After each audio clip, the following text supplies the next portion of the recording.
তারা সাহাবায়ে কেরামকে সত্যের মাপকাঠি মানতে রাজি নয়, অথচ কোরআন বলছে আমিনু কামা আমানান নাস। সাহাবায়ে কেরাম ঈমানের মাপকাঠি, তোমরা ঈমান আনো সাহাবায়ে কেরামের মতো।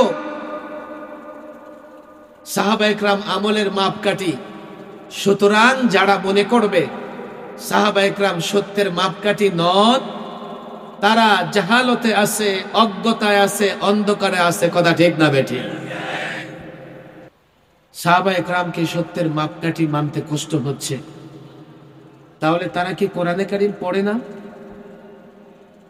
তারা কি কোরআনে কারীম বুঝে পড়ে না?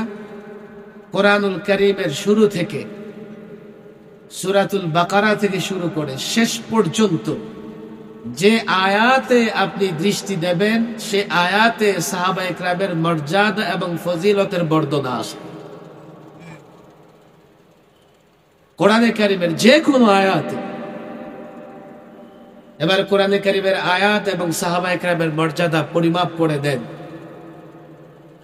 আপনি বললেন আলিফ লাম মিম লা রাইবা ফি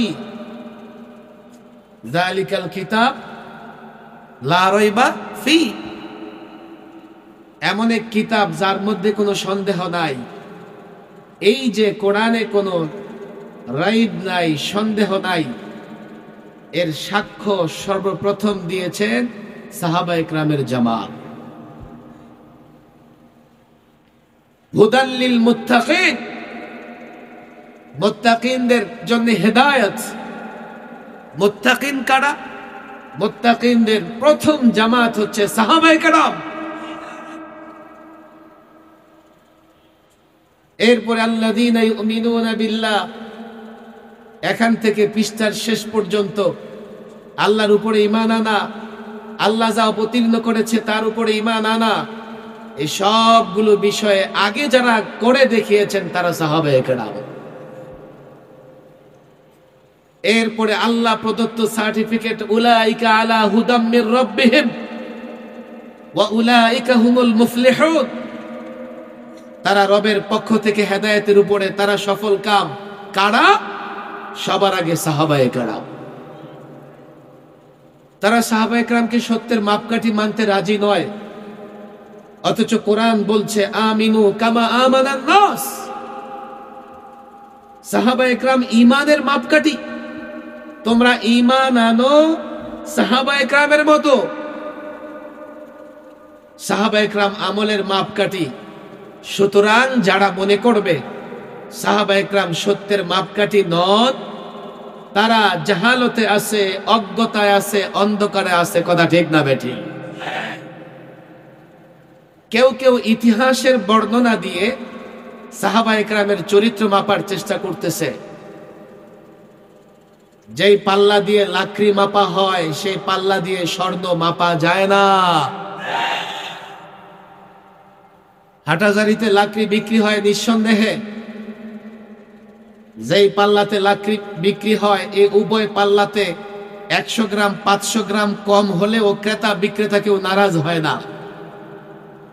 কিন্তু যেই পাল্লা দিয়ে স্বর্ণ মাপা হয়, গিয়ে দেখেন 1 গ্রাম এদিক সেদিক হওয়ার কোনো সুযোগ নাই।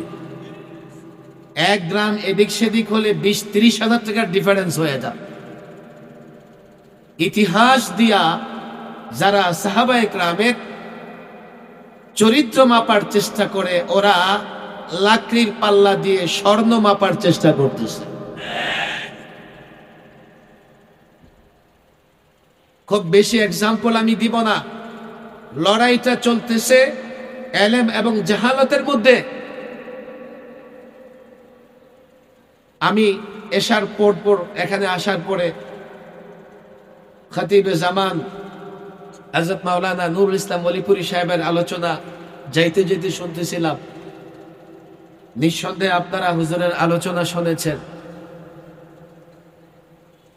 ইসলাম এবং অন্য ধর্মের মধ্যে সম্পর্কটা কি হবে, আমরা কতটা অগ্রসর হতে পারবো, তারা কতটা অগ্রসর হতে পারবে, যেই সীমানা নির্ধারণ আছে আমরা সেই সীমানা অতিক্রম করতে পারবো কিনা। একটা হচ্ছে এলেম, একটা হচ্ছে জাহালাত। ইলম হচ্ছে ইসলাম, মুসলিমরা উদার, তারা সহনশীল, অন্য ধর্মের উপাসনালয়ে আঘাত করে না, জবরদস্তি করে কাউকে মুসলমান বানানোর চেষ্টা করে না। ইসলাম এই অনুমতি দেয় নাই। এটা ইলম, এটা আলো, এটা জ্ঞান।